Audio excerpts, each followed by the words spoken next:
धरती का निर्माण कैसे हुआ? धरती पर मनुष्य, जानवर, जीव-जंतु, पेड़-पौधे, समुद्र, पानी और ये सब कहाँ से आया? इन सभी के जवाब जानने के लिए वीडियो को पूरा देखें। इस वक्त आप आराम से बैठकर इस वीडियो को देख रहे हैं, मगर मैं आपको कहूँ आज जिस जगह आप अभी बैठे हो, वह जमीन आज से करोड़ों साल पहले 8500 डिग्री के तापमान से उबल रही थी। यह जिस जगह पर आप बैठे हैं, वह जगह लाखों साल तक बर्फ से ढकी हुई थी। यह दोनों बातें सच हैं। आप पृथ्वी के 450 करोड़ साल के सफर को देखने वाले हैं। जिस जगह आज हमारा सौर मंडल है, वहाँ विभिन्न प्रकार के गैस और धूल के बादल हुआ करते थे। वैज्ञानिकों के मुताबिक इन धूल के बादलों से दूर-दूर एक तारा हुआ करता था। वक्त के साथ-साथ उस तारे की ऊर्जा कम होने लगी, जिसके कारण उसके अंदर एक विशाल विस्फोट हुआ। विस्फोट की वजह से अंतरिक्ष में धूल एक दूसरे से दबने लगे। इसी दौरान बादलों में स्थित धूल के कम दबाव और गर्मी के कारण बड़े उल्कापिंड और पत्थरों में परिवर्तित हो चुके थे। और इसी दबाव की वजह से इन बादलों में स्थित रेडियोएक्टिव पदार्थ में ग्रेविटी का निर्माण हुआ। इस ग्रेविटी के कारण बीच में हाइड्रोजन और हीलियम इकट्ठा होने लगे। बीच के इस भयंकर दबाव के कारण एक विशाल विस्फोट हुआ और इसी विस्फोट के कारण हमारे सूरज का जन्म हुआ। अंतरिक्ष में फैले एस्टेरॉइड यानी क्षुद्र ग्रह में भारी वजन की वजह से सूरज के करीब आकर सूरज की परिक्रमा करने लगे। एस्टेरॉइड में भारी टकराव हुआ, जिसके फलस्वरूप मरकरी, वीनस, अर्थ और मार्स जैसे ग्रह का निर्माण हुआ। वैज्ञानिक के मुताबिक उस वक्त पृथ्वी और मार्स यानी मंगल ग्रह के बीच थिया नामक ग्रह सूरज की परिक्रमा किया करता था। पृथ्वी पर ग्रेविटी होने की वजह से सूरज की परिक्रमा करने वाले एस्टेरॉइड अब पृथ्वी की परिक्रमा करने लगे और धीरे-धीरे करोड़ों साल तक यह पृथ्वी पर गिरते रहे। ऐसी घटना हमारे पड़ोसी ग्रह थिया पर भी हो रही थी, जिसके कारण थिया पृथ्वी और करीब आने वाले ग्रह पृथ्वी से टकराए। इस भयंकर टकराव की वजह से पृथ्वी के हिस्से में कणों के रूप में अंतरिक्ष में फैला हुआ और एक रिंग की तरह परिक्रमा करने लगा। इन्हीं परिक्रमा करते हुए टकराव होने लगे, जिसके कारण हमारे चांद का निर्माण हुआ और उस वक्त पृथ्वी पर एक ही समुद्र हुआ करता था, जिसका टेम्परेचर 1900 डिग्री फ़ारेनहाइट होता था। तापमान पर उबलते हुए लावे के रूप में खौल रही थी। वो सारी चीजें जिसे आज आप अलग-अलग नाम से जानते हैं। वक्त के साथ हमारी पृथ्वी धीरे-धीरे ठंडी हो रही थी, जिसके कारण पृथ्वी के भारी तत्व जैसे धातु और रेडियोएक्टिव पदार्थ पृथ्वी के केंद्र में जाकर इकट्ठे हो गए और हल्के पदार्थ पृथ्वी की सतह पर आ गए।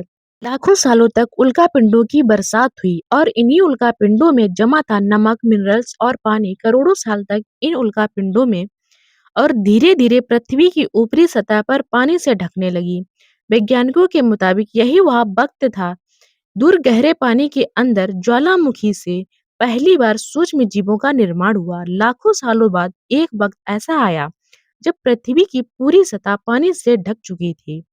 हमारी पृथ्वी के सबसे अंदर का कोर रेडियोएक्टिव पदार्थ से बने होने की वजह से हम हर दम गर्म होता रहता है।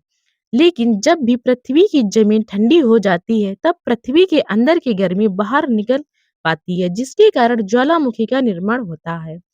और उस वक्त कुछ ऐसा ही हुआ। पानी से ढकी हुई पृथ्वी पर हजारों की तादाद में ज्वालामुखी निकलने लगी और आने वाले लाखों सालों तक इन ज्वालामुखी का निकलना जारी रहा, जिससे पानी के ऊपर जमीन का निर्माण हुआ। इस वक्त भी पृथ्वी का वातावरण ना तो अंतरिक्ष से उल्कापिंडों की बरसात हो रही थी। आज से लगभग 300 करोड़ साल पहले पृथ्वी पर ऐसा वक्त आया, पृथ्वी का वातावरण लगभग स्थिर हो गया और ज्वालामुखी निकलना धीरे हो गया। तब पृथ्वी का एक दिन 12 घंटे का हुआ करता था। साल बीते और धीरे-धीरे यह सूक्ष्म जीवन विकसित होते हुए इन समूहों में रहने वाले आज से लगभग 200 से 50 करोड़ साल पहले पृथ्वी पर ऐसे जीवों का निर्माण हुआ जो जीने के लिए यहाँ पानी के अंदर के मिनरल्स यानी खनिज पदार्थ और धूप का इस्तेमाल करते थे और मल त्याग के रूप में ऑक्सीजन बाहर निकालते थे। इस वक्त तक पृथ्वी पर ज्यादातर ज्वालामुखी निकलने बंद हो चुके थे और इन माइक्रोबैक्टीरिया की वजह से वातावरण में ऑक्सीजन की मात्रा बढ़ गई। वातावरण में ऑक्सीजन बढ़ने की वजह से पृथ्वी का वायुमंडल बनना शुरू हुआ और आने वाले हजारों सालों तक वातावरण में ऑक्सीजन की मात्रा बढ़ती रही, जिसकी वजह से इस पृथ्वी के ज्यादातर हिस्सों में ये सूक्ष्म जीव फैल गए।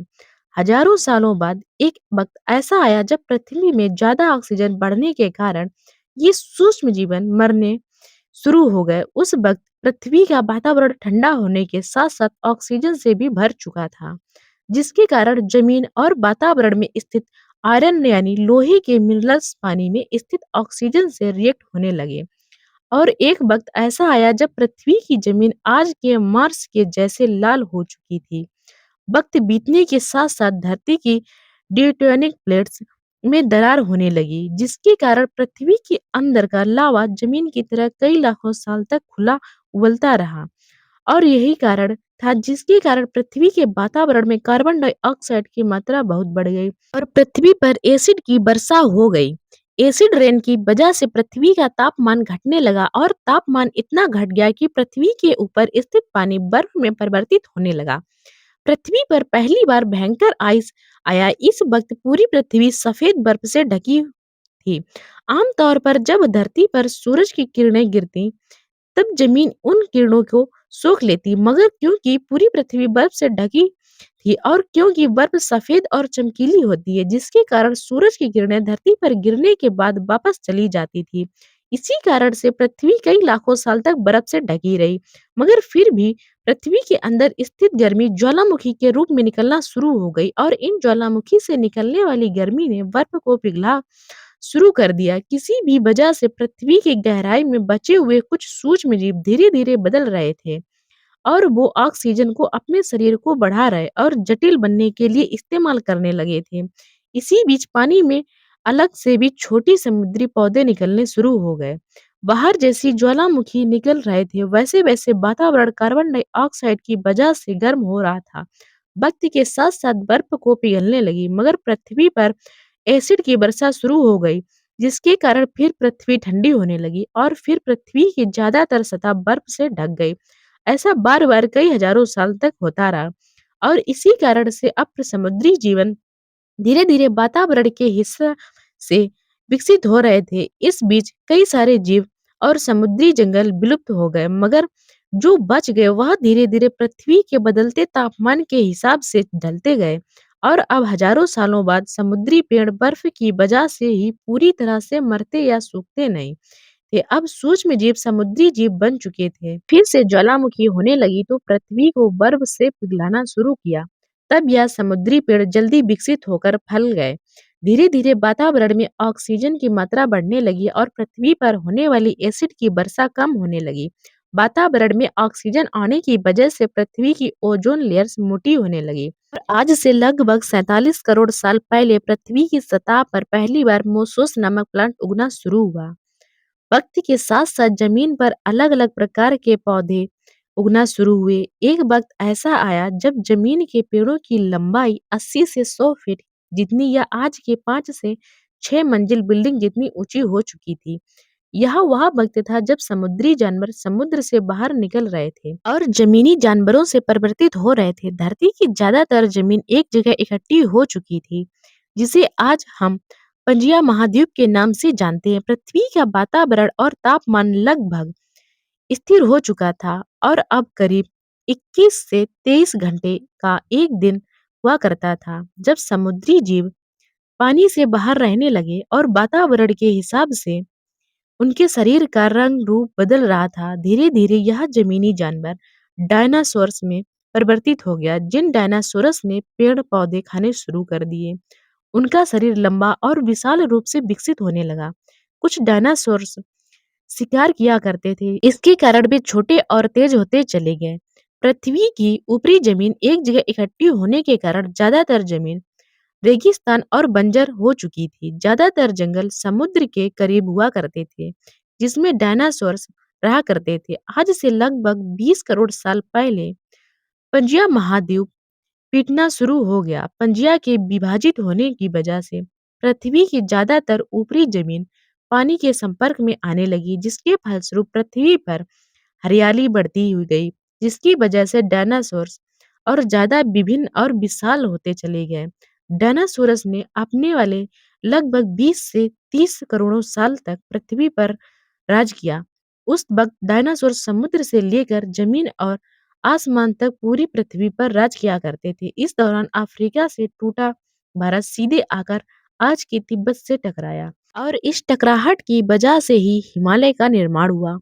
आज से लगभग 65 करोड़ साल पहले पृथ्वी की तरह आज के माउंट एवरेस्ट इससे भी बड़ा लगभग 4.5 लाख करोड़ किलो जितना वजन या उल्का पिंड लगभग 80,000 किलोमीटर प्रति घंटे की स्पीड से पृथ्वी की तरफ आ रहा था। पृथ्वी की सतह को छूते हुए ही उसमें भयंकर आग लगी और वह जलते हुए सीधा पृथ्वी के से टकराया। टकराव से निकलने वाली ऊर्जा आज के 10 करोड़ परमाणु बम एक साथ फटने के बराबर थी। जहां यह उल्का पिंड गिरा वहां के जानवर और पेड़ तुरंत भाप बनकर जल गए।